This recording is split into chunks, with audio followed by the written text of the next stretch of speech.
Was اور نصیحتیں، لفظ لفظ حکمتیں، ابر علم آگہی سے برستی بارشیں، شرع کے امور سے، دین کے شعور سے۔ الحمد لله نحمده ونستعينه ونستغفره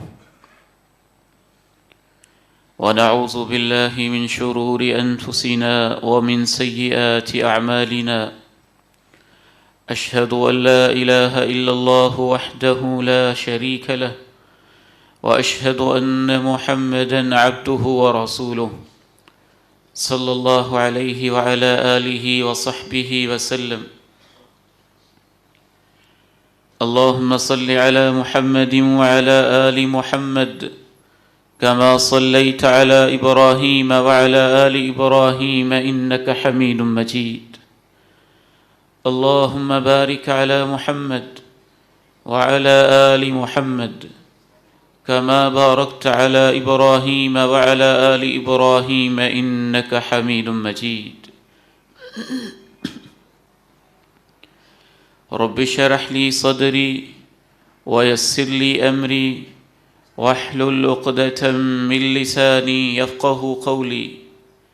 اللهم طهر قلبي من النفاق وعملي من الرياء ولساني من الكذب وعيني من الخيانة، فإنك تعلم خائنة الأعين وما تخفي الصدور.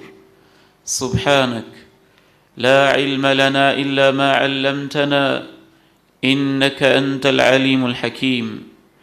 أما بعد، فإن خير الحديث كتاب الله، وخير الهدي هدي محمد صلى الله عليه وسلم، وشر الأمور محدثاتها، وكل محدثة بدعة، وكل بدعة ضلالة، وكل ضلالة في النار.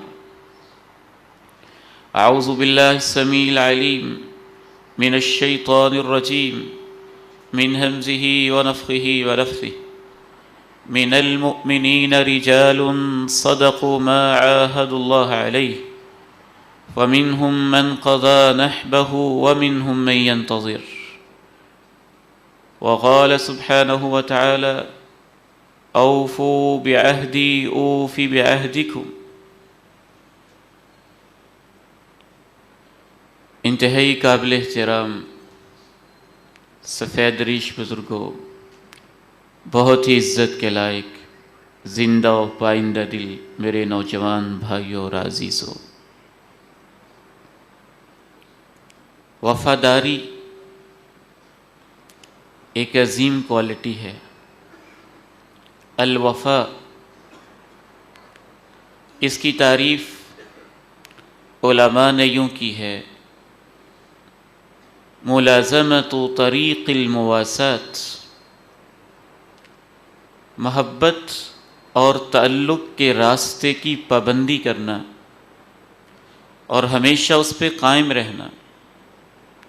والصبر علی عہود الناس، لوگوں کے ساتھ جو بھی وعدے اور تعلقات ہوں ان کو نبھانے کے لیے مشقت کو برداشت کرنا.